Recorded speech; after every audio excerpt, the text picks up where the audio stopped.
Kelden Johnson has been playing great at the start of this season until now. Let's put him in the spotlight.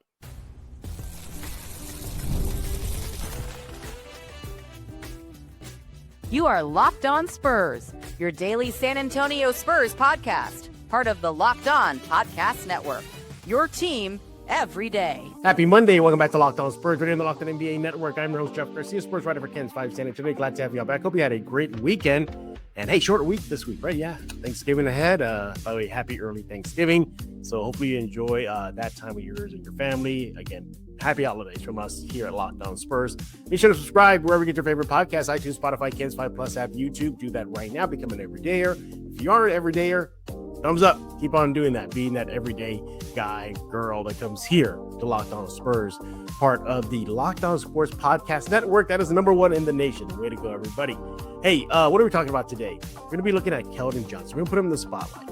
Since the start of the season until now, he's been playing really good, solid basketball. Even sometimes when the stat sheet doesn't leap out, he's still making an impact on the court. We're going to talk about the eye test. We're going to talk about his role, talk about how he is off the court, and then get into some numbers to back it up, just how great he is just playing for the Silver Black this season. And then we're going to get into some Locked On Spurs fan comments later on the show. So we're going to bring in our guest. It's Monday, so you know what that means, right? This guy, Matt Guzman of Spurs on Sports Illustrated. Mondays with Matt here on Locked On Spurs. You haven't, hey, we know Harrison Barnes is an Ironman. So far, your Monday Ironman streak is still going.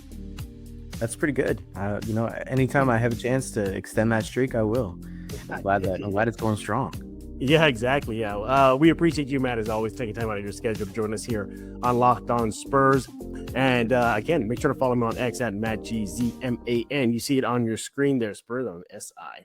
All right, Matt, let's dive into it. Let's put it in the spotlight. Kelden Johnson. Let's start off with what we've been seeing, whether at games, on television, just overall. I like to say the fact that, one, he still hasn't lost that passion for the game. That is for sure. It shines bright, whether it's him doing a phenomenal dunk, his teammate doing something amazing. He is all about the passion, all about the play, all about pumping up his teammates, and of course the fans as well. He usually speaks to the fans after he wins at the home games at Frost, thanking them, and of course yelling "Go Spurs, go!" So he hasn't lost that. Kudos. But beyond that, we know he's the energy guy. Sometimes a little bit too much energy, as y'all know. He barks sometimes after wins. But I like the fact that, remember how Pop would say, check your ego at the door? He has done that not once, not twice, but several times for this franchise. Matt, it wasn't too long ago. He was kind of the quasi-face of the franchise pre-Wemby. It was him that was the focal point. It was him that was the guy. It was him getting invited to Team USA. It was him who almost got into the All-Star game one year. I look at his journey to he is now the longest tenured Spur, the vet now. It's crazy. I remember he was just a kid. He just accepts what needs to be done. Your thoughts? Yeah, and I think that's been his calling card ever since, like you said, Victor showed up. Because when you do look back, it was him. Like I remember, I'd log on to 2K here and there, and anytime the Spurs would pop up on the win or like team, it would be Kelden's picture. He would be the one to top that list. I think that's something that maybe isn't talked about a lot is how much adjustment that would be to go from being the guy. And, granted, Spurs weren't great. And I think he knew that. They knew the situation they were in. But to go from being the guy who night in, night out will have the ball in his hands, who is counted on to score 20, 25, to going to the bench is a huge ask. And obviously, the Spurs have a history of bringing great guys in the sixth man role off the bench, right? But I think, something that, like you were mentioning, he's never lost his passion for the game or for the Spurs. And I think it does go a long way that it's the Spurs that he's doing this with. Mm-hmm. To say he wouldn't be passionate about basketball anywhere he is, but I think he really is fueled by being here in San Antonio. And I think that kind of helps him embrace whatever role is needed, because the fans and his teammates still respect him and adore him and trust him in the same way that they would have had he been, a face of the franchise type player. Yeah, and despite the fact that he has a diminished role, and he kind of, as far as the pecking order, he went from the top to fourth or fifth now. Think of it. It's Wemby, obviously. Then Fox. You got an emerging Castle. He could be number 3. maybe Devin, and there you can have some good room. Maybe it's Devin. Maybe it could be Harper when he gets back. And then there's Keldon. You can even argue maybe Harrison Barnes is on there where he's been playing. But the point is that he's never let that ego get in the way. He's been willing to accept whatever minutes, whatever role he's getting. He is one of the early six-man guys for the Spurs. And it is interesting, man. I want to bring this to your attention here. He went from averaging 32.7 minutes per game in the 22-23 season for the Spurs. That's how much he was the center point for the Spurs. And then from that point on, you start seeing minutes drop. After that season, 23-24, it goes down to 29. 24-25, it goes down to 23. And then this season, it's now at 24. So he's losing time on the court. Not terrible much, but he's still getting his. But yet he's still being effective, scoring, rebounding. More on that later. Making threes of late. So that's a good thing to see from him. What I like about Keldon, though, is even after a win, even after a loss, and he's up there on that podium table talking to us, Matt, he just never loses faith. He never loses faith in the team. He never doubts them. He makes it very clear he wants to be that guy that, lifts them up. And that's that I think that you can't quantify in a stat sheet. Your thoughts? I agree. And I think it was honestly one of my first games that I ever covered was the night that he walked in and said, well, just because we lost, like, I'm still going to be me. And then he added, when we start winning, when the Spurs become good again, you guys are going to sit there and say, well, I was always the same. KJ was always KJ. And it's true. I mean, that's always how he's carried himself. He's always been the energy guy. He's always been unapologetically himself. And with a group like San Antonio, I mean, that's huge. That is what they want from him. That's what they need from him. And so, this is a guy that is more than willing to do what it takes to help his team win games, to impact winning. And he's not really worried about, how many minutes am I getting? What is my role going to be? Am I a face of the franchise? Do I need to get more money? He's worried about those things, and every basketball player will, right? Sure, yeah. He doesn't let it affect the way that he impacts the Spurs. When it comes to being on the bench, and like you mentioned, I mean, that's almost an 8-minute per game decrease. That's more than half a quarter that he's not playing that he used to play. But instead of sulking, he's still bringing the energy, and he's understanding that when he's in the game becomes his, because he can bring the energy to his teammates. He can uplift them. He crashes the boards. He goes and scores downhill. I mean, it's just, he knows what he has to do. And when he does get minutes now, he takes full advantage. And he's honestly, I mean, he's no stranger to putting up 20-minute or 20-point games with even 23, 24 minutes. And so I think that's just a huge, it's one of his best qualities. It is. I think that's the biggest quality that he has that will not translate into the stat sheet is just his positive attitude and his free-loving ways that I think this team needs. They definitely need it during the miserable years the Spurs are coming out of right now. But we're talking about his touches here. We're going to get to some stats later on in the next segment. But just real quick to segue into that, he went from 17.7 field goal attempts, and again, in 22-23, that's when he was more of the focal point, to now in this season, through just a little more than 10 games that they played so far, to 8.7. And he's still being effective, even those field goal attempts. He is Matt Guzman with Spurs on Sports Illustrated. Make sure to follow my next. You can see it on your screen right now, Matt Gzman. Do that right now. When we get back, let's look at some numbers. Got a little taste of it right now. Look at some of the numbers and just show you exactly how effective Kelden Johnson is, including not that far behind from a Utah Jazz star player. Talk about that coming up right now here on Locked On Spurs.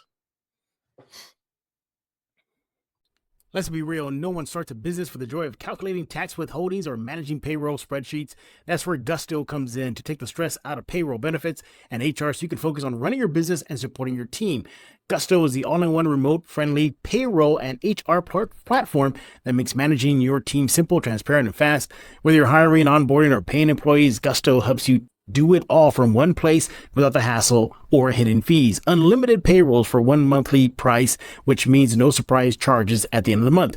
Gusto's automated tools like offer letters, onboarding materials, and direct deposits save you hours every week. And knowing you can be reached, certified HR experts at any time gives you real peace of mind. Yeah, you can reach them ASAP. Try Gusto today at gusto.com/LockedOnNBA and get 3 months free when you run your first payroll. That's right, 3 months of free payroll at gusto.com/LockedOnNBA. One more time, that's gusto.com/LockedOnNBA. Let's talk about Wayfair. The holiday season is right around the corner, and that means it's time to get your home ready. Whether you need more seating for guests, cozy new linens, or fun serveware for holiday hosting, Wayfair's Black Friday sale is here to help you make your space shine. The best part? You don't have to wait. Wayfair's Black Friday deals are happening all month long with up to 70% off everything from sofas to spatulas. Hey, if you want to pretty much upgrade, well, whatever, like dining chairs or a rug, you can go to Wayfair, completely transform the room. You're not going to believe how fast everything is shipped just in time for the holidays. Browse through their site, easy to find pieces that'll fit your style, nothing generic, just quality designs that feel personal. So if you ever hosted family for the holidays, you know how much of a difference a few new touches can make. Wayfair makes that easy. Don't miss out on early Black Friday deals. Head to wayfair.com. Shop now at Wayfair's Black Friday sale for up to 70% off. That's WAYFAIR.com. Sale ends December 7th. Hey, this is Hot Rod. And I'm RC from the Cybertron Sprint. And you're listening to Locked On Spurs with Jeff Garcia. Matt, did Kelden take a page out of your dress? You know, you wear cowboy boots, you wear cowboy hats. Did he copy you? You know what? I actually did talk to him about this. I looked at my shoes when I was talking to him about his Western wear. I said, "Hey, I wore my boots for you." He said, "Hey, man, that's good. Keep doing that." But no, he beat me to it. He's a little bit older than him. And I don't personally own a ranch, not yet. There you go. Yeah, not yet. That's key, everybody. Not yet. You know what? It's funny because sometimes I'll find on like the Spurs Reddits or whatever, they'll put something that I had shared on Twitter. And so they shared a bit of news. I think it was about Victor's contract info. And somebody in the comments was, "Every time I see Matt's profile picture, I think it's Kelden." And I was like, I'll take it. That is right. Yeah, that's right. Because you wear your cowboy hat in your profile picture, and then Kelden is not shy to wear his cowboy hat posting. Right. You know, and or even remember when he went to Paris dressed up as a cowboy? Oh, even his Western wear. It was great. It was awesome. He is Matt Guzman with Spurs on Sports Illustrated, and we're talking about Kelden Johnson, just giving him his time in the spotlight because he's been really effective for the Spurs despite a diminished role, or at least a diminishing roles we've seen over the last few years. So we started getting into some of the numbers here, and you know, I want to just throw this out here to you real fast. This season, this is interesting. The Spurs, whenever his 3-point percentage is on, and he's on, and even as it's minor as 30%, the Spurs are 5-0 when Kelden Johnson is knocking down threes. Guess what? When he gets the offensive boards going, and he needs at minimum at two or more, the Spurs this season are 10-1. Now these stats are heading into the road trip ahead of Phoenix, but the point is that that's how effective he is. So you even dive deeper into this, Matt. Whenever he rebounds 6 or more boards, the Spurs are 8-1. So he's making a difference in little things like that. So we'll start off with the rebounding. I think that, and specifically the offensive rebounding, he's been a beast on the boards, hasn't he? Absolutely. And for the Spurs who have needed that for quite a while, it's a big deal whenever he can go out there and get them second chance opportunities. Yeah. It's very clear that that's what he prides himself on is, you know, obviously the scoring, but you know, he can go and get boards and get rebounds and snatch boards away from other players in the air. Like, you know, that's something that he definitely focuses on. And so the fact that I think the record is showing it because the Spurs are going to be more successful in a vacuum when they have second chance opportunities, when they have players willing to go and do the dirty work on misses or follow misses, you know, and he's definitely one of those players who does that. So the fact that they are winning when he is doing that, that's huge. And I think that that's something that, you know, it's also not a one-off. It's not like, oh, he happened to get 6 rebounds. No, he goes out and gets them, and it's a pretty consistent facet of his game. He's averaging about 2.2 offensive rebounds heading into the road trip beginning in Phoenix. And he's averaging 4.1 defensive rebounds, again, ahead of the road trip beginning in Phoenix. You know, he's averaging double-figure scoring right now, just hovering close to 13 points per game, on average about 6 rebounds per game. about 2 assists per game. And what I like about it too, his turnovers. Again, heading into the road trip against Phoenix, Matt, he averages 0.9 turnovers. He plays a clean basketball game. It's rare for him to turn the ball over. Little things like that, I think that's what is making not just you, me, but the rest of Spurs fans and even the coaching staff, you see the value in Kelden Johnson. Is there anything else that you like, particularly that he's doing this year, that you can see as far as X's and O's, what kind of leaps at you in the stat sheet? Yeah, I think he's finding his spots, on offense. I was looking at some of his shooting numbers. I mean, he's very efficient. It's rare that you see him have, a huge volume shooting game. But, with that said, on the nights that he's shooting even a little bit more than normal, he's making them. And I remember against the Chicago Bulls on the road, I mean, he was 5 for 9. He was even against Phoenix in the first loss, he was 8 for 14. So when he's shooting a little bit more, he's still making his shots. I think I mentioned a second ago, he's not a stranger to just scoring 20 points in a night. Right. So I think, that's something that I've really enjoyed because the Spurs have talked all of this about their guards and their forwards and how efficient are they really shooting wise. Even last night he hit a pair of threes.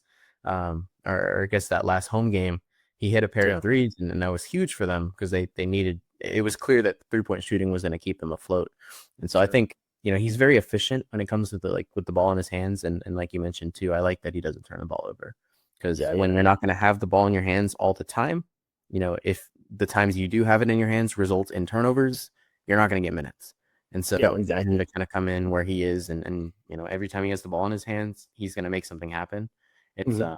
It's nice. Yeah, more often than not, it will be a positive thing that'll happen for the Spurs. Now let's dive a little deeper into the stats here, and we're going to go to our good friends over at Synergy Sports here. So on the offensive side of things, start off with that. In any type of possession, all possessions, so whether that's half court, in transition, after timeouts, 4 seconds left on the shot clock, whatever type of possession it is, he ranks in the 87th percentile in the NBA.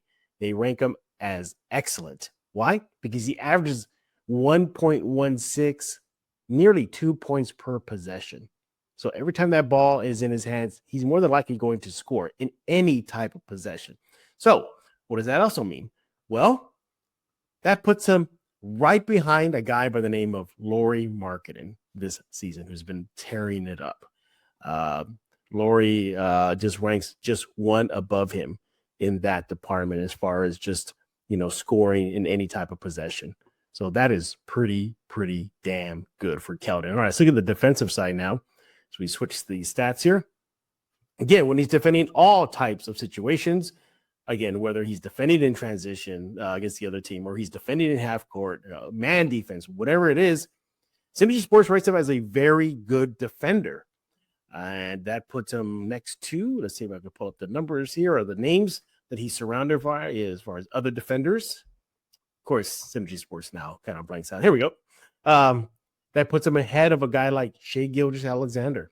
That puts him ahead of a guy like Jaime Jaquez. It puts him against a guy, Jordan Clarkson. The list goes on and on and on. And he's only just, doing all this, as you mentioned, with minimal time. He's not getting those bulk of the minutes like he used to anymore. So he's definitely making an impact defensively and offensively, as the stats show. Matt, I look at Kelden, but I still go back to our first segment when we're talking about his overall impact, and that is more just how he is as a teammate. I've been in that locker room many, many, many times. And let me tell you, the stories I can tell you about Kelden, brightening up the room, lightening up the room, whatever it is, it's him. I've seen him make his teammates smile and laugh. I've seen his teammates sometimes, you just go like, oh my God, it's Kelden. He's just, being a ball of energy. It's ironic though, Matt, I get your thoughts on this. Kelden's locker is right next to Harrison Barnes, one of the more professional, quieter Spurs. They're next to one another. And a friend of the show, Jared Weiss from The Athletic, we were in the locker room one time and Jared asked him like, hey, what's it like having the locker next to Kelden? And Harrison just kind of smiled and like, yeah, it's Kelden, So I think what we're seeing from Kelden is just what the NBA should embrace. A basketball player willing to do whatever it takes for his team, doesn't care if his role gets diminished, is ready to go out there in a moment's notice and maybe perhaps be that guy again that he was a few years ago and have to lead the team. I think that's what makes him such a great Spur right now. And Matt, it would, if I were to take off the media hat and put on just the fan hat, it would pain me to see if the Spurs were to ever have to trade him. Your thoughts? Oh yeah, and funny enough, we were talking about that yesterday during shoot around, because they were saying, well, we had to wait a little bit for Keldon to speak before the game, and that ended up turning into about 35 minutes and then 40 minutes, and we didn't get to speak to him. I mean, I think he had a meeting with Mitch, but we were just talking about it's always the same. He's one of the best players to speak with. When you ask him about the Spurs, you ask him about himself. I think the last thing I asked him when we had our chat was, about being the longest tenured Spur. And he was like, well, that's me. I'm a Spur. Like, this is where I am. This is my home. And, it's very clear that, this is a team that really values him, and he really values the team back, and I think you're right. A lot of players, a lot of fans, I guess, have looked at, okay, maybe, if he's just a sixth man, maybe we can deal him for somebody like Larry Markkinen. Maybe we can deal him for somebody, and they start making these hypotheticals. But when you deal a piece like Keldon, basketball aside, you're losing a big piece of the culture that he's brought. You're losing a big part. You're almost losing the heart of the team, just to hopefully get a few more rebounds or add a little bit more height. And there's going to be ways for the Spurs to improve that don't involve trading Kelden Johnson. Because exactly these all-stars are going to continue to want to play with Victor as he continues to improve and show what he's capable of. And so I think, for Keldon to assimilate into a new role with Victor there, and still do what he's doing, obviously next to Harrison Barnes in the locker room, like it's very clear that what he brings to to the Spurs is a lot more than just the stats and a lot more than just the basketball court. And I think that goes a long way, especially for a team like the Spurs that value those kind of things a lot more than others. Exactly. I'll give you one more stat here before we transition to some Locked On Spurs fan comments here. So I pulled up the numbers on Synergy. I said, well, how's Keldon effective when the shot clock is less than 4 seconds left? And I was a little surprised in a good way. Synergy Sports ranks him as an excellent player on the offensive end when the shot clock is less than or at 4 seconds. In those seconds, he averages about 1.1 points per possession. All right. 87th percentile in the NBA in that department. That just tells me that the ball's in his hands with the shot clock going down. He could be clutch. And again, the numbers show it. And then one other thing before we get away from Keldon for a while, just to show you how much he lightens the mood with the team, with his players. Check out this picture, Matt. Yep. Yeah, we could hear Party in the USA the other day. And I think it was Tom who asked him about it, or he asked De'Aaron, hey, is that Keldon playing? It's always Keldon. Yeah, that's Keldon. Yeah, his Mariah Carey sometimes will be playing, or Party in the USA he will be playing. That's just him. He's just a fun-loving guy, and I'm glad he is wearing silver and black. By the way, I thought that was a boombox. That's a freaking speaker with the Spur logo on it. So look at that. You can see Dylan in the background. I think that's Dylan just laughing. Yeah, Dylan, Jordan looking like, oh my God, what is Keldon up to now? All right. What do y'all think about Kelden Johnson so far this season? Let us know what you think. Let Matt know on X at MattGZ, man. Let me know on X as well as Jeff G Spurs Zone. When we get back, let's talk about you guys, Locked On Spurs fans. You guys are leaving some comments on the Locked On Spurs YouTube page. Let's get into that coming up next right here on Locked On Spurs.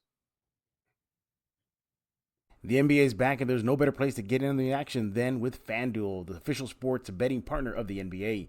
Even if you missed the start of a game or want to ride the hot hand, FanDuel has live bets on everything from who will score next to fourth quarter comebacks. Plus, you can even combine your live bets into the same game parlay for a shot at a bigger payout. It keeps everything exciting, especially when your team's making that late push. Hey, Spurs season is underway. Might as well jump on the action over at FanDuel. Right now, FanDuel is giving new customers $300 in bonus bets when your first 5 bet wins. So, head to FanDuel.com. Sign up right now. Play your game at FanDuel, the official sports betting partner of the NBA.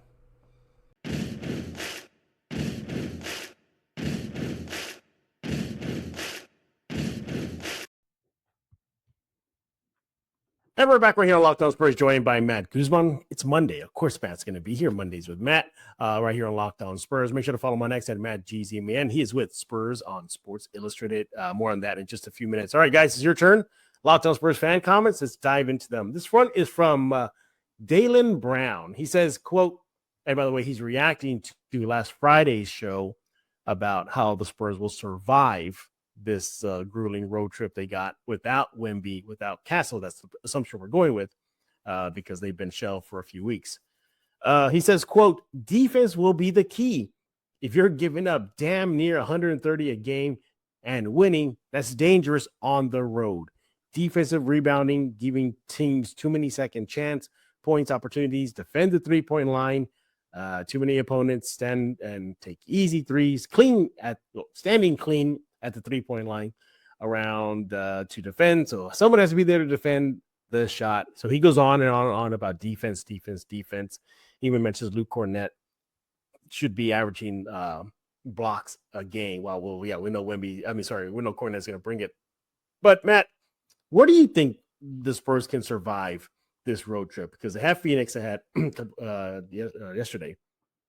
You got Denver ahead. You got Minnesota ahead. You got Portland in there. Is defense going to be the way the Spurs survive this tough road trip? I think so. I think there are two big things that are going to keep the Spurs afloat on the road. One is going to be the defense. Obviously, that win against Atlanta, they let up 130 points. Oh, yeah. And that's not really a formula for winning. They happen to be shooting really well that night. Mitch Johnson talked about how sometimes it's more than just shooting and not shooting. Sometimes it's just situational basketball and stops in timely manners. I would say that a little bit of it was chalked up to luck against Atlanta. And so I don't think that they're going to be able to go and secure 3 straight wins on the road against Portland, Denver, Minnesota by letting up that many points. So obviously the defense is going to play a big factor. But second, I think it's the by committee, the thing that they've been preaching for quite a while now. Several games they've had 6 guys, they've had 7 guys, they've had 5 guys in double figures. I think it's going to continue to be on guys like Luke Cornett to log a double-double. Kelden Johnson, who we were just talking about, getting a 20-point game. Is Julian Champagnie going to hit 2, 3, 4 threes? I think those are the 2 biggest things. But, to the comment, for sure, defense is going to be huge because you're going to have to be able to stop teams from getting momentum in their own arena. Absolutely. And as much as I think the Spurs can survive life a little easier without Castle as opposed to Wemby, I think with Castle, though, where you're going to feel his loss is more of the perimeter defense, just him being a dog out there going up against teams the best, a perimeter player, like, for example, going up against Devin Booker or, whoever they have on the slate here. So I think that's where you'll feel perhaps the biggest loss with Castle. But outside of that, yeah, I'm with the listener here.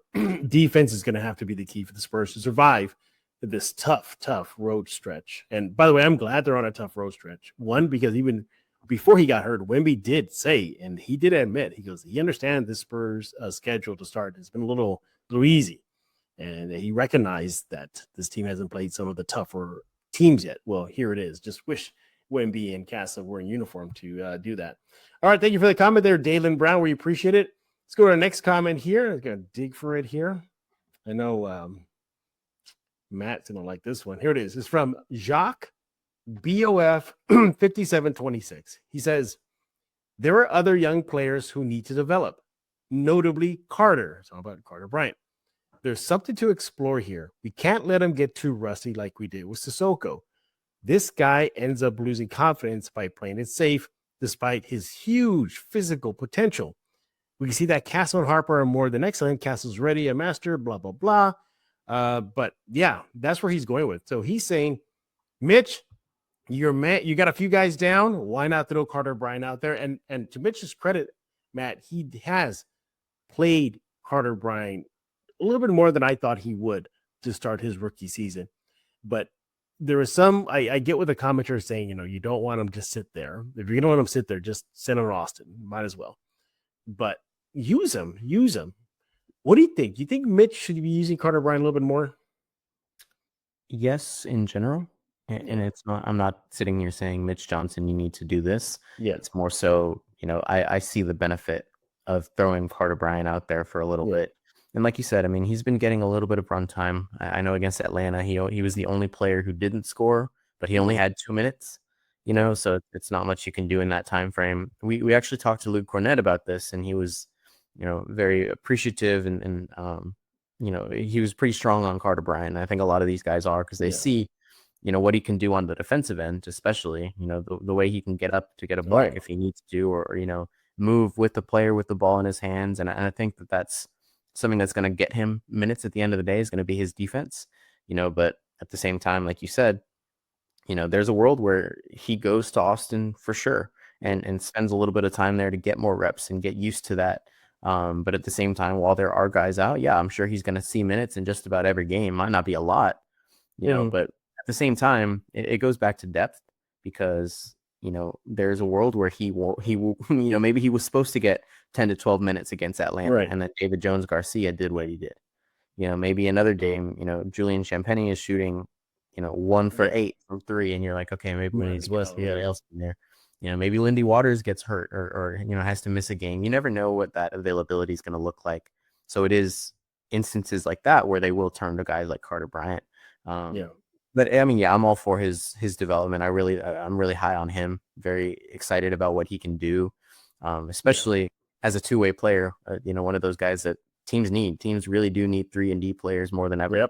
So I'm curious to see what that looks like moving forward. But, I think maybe right now it's just going to be situational. Do they need him to play 10 or 12 minutes a night? Yeah, exactly. And it's hard to really, see what the potential he has, because, again, ahead of the road trip, he's only averaging about 6.4 minutes per game. So not a lot of time out there. And it's a very, very small sample that he's been out there. Okay. He's only averaged about 6.4 minutes per game, but he's taken 14 3-point attempts. He's only made 3. Again, very clear, everybody, ahead of the road trip versus Phoenix. So he needs time. That's where I think I would be okay if he's in Austin. I'd be okay with that. Might as well let him work on that 3-shot. And I think it'll be a situation where he's just too damn good for the G League, where he's just wrecking shop every day, and you'll see fans be like, "What are you doing, Spurs? You're not bringing him over? So, recall him, give him 20 minutes a game." It's tough. He has guys like Vassell, Barnes, Kelden. Pick another player on the roster ahead of him in the rotation. But there is potential there. You can see it. I think maybe Wemby, but Carter Bryant could be the most athletic player this team has. What do you think? There's a chance. I've seen the way he can elevate, and it's quite ridiculous. He can get up. My God. I think Victor was the one who said something about it. He was like, I didn't think he would. I knew he could jump high. I just didn't know he could jump this high. What he brings is clear. He's got a lot of potential, and I think you're right. He would kind of tear it up in the G League. Maybe, that would be good for reps, less than it would be development, or more than it would be development. But, it really just depends on what the situation needs, because he also needs to start making his threes, to warrant getting minutes and warrant taking those shots. Yeah, exactly. But the good news is that he's aware of that situation. He was a guest on Locked On Spurs during Media Day. And I asked him, hey, what about Austin? How you feeling about that? That could happen to you. And he's like, oh no, bring it on. Like, let's do it. Let's go. Because I ain't gonna bother me. So I like that he has that attitude. And he's, if he does get a sign there, which likely could happen, that he should flourish. But no, he definitely needs a little bit more seasoning before he starts cracking any major minutes in San Antonio. He is Matt Guzman with Spurs on Sports Illustrated. What are you working on over there, Matt? Well, I actually got a chance to talk to Mitch Johnson the other day about Jacob Chance, the head coach of the Austin Spurs. So I'm hoping to kind of get a little bit more perspective on him from the players that he's coaching now, as that team looks to kind of, I guess, repeat what they had last season. Obviously, new coach, new personnel, right? Yeah. But, hoping that they can make a deep run in the G League playoffs, and that's always a good thing for the Spurs as a whole. So I'll have something on Jacob Chance here pretty soon. Nice. That's where you can go check it out. Spurs on Sports Illustrated. Follow him on X at MattGZ, man. Hey, Matt, next time you're for the Mondays with Matt, make sure you're wearing your cowboy hat. You haven't worn your cowboy hat here. If you want me to wear it, I'll bring it out. You have it with you right now? Yeah, it's right here. Okay, put it on. Give us an exit out with Look at that mask. There it is. Look at how did we miss that? Look at that baby right there. Now he's gonna Texas up this Locked On Spurs show. There you go. Hey, that's Kelden. Hey, when did Kelden get here? I'll give you a surprise appearance, right? It is. Yeah, there it is. All right. Matt, we appreciate you taking time out of your busy schedule to join us here on Locked On Spurs on Mondays as always. You'll see he can keep up the Iron Man streak showing up next week on Monday. We'll check that out. So again, Matt, we appreciate you. Everybody else, we thank y'all for making Locked On Spurs your first listen each and every day. Free and available wherever you get podcasts, iTunes, Spotify, Ken's 5 Plus app, YouTube. Go subscribe ASAP. And we appreciate y'all doing that. If you do subscribe, thumbs up. We like it. Check out Locked On NBA. It's on YouTube. Just go to YouTube, search Locked On NBA, and then you're good to go. Hit the subscribe button and check out what all is going on in the rest of the league. By the way, Locked On Podcasts, sports podcast network, #1 in the nation, #1 sports podcast network in the nation. So we thank y'all for making that happen. So for Matt Cowboy Hat Guzman, I am Jeff Garcia. We're going to put a lock on this episode of Locked On Spurs.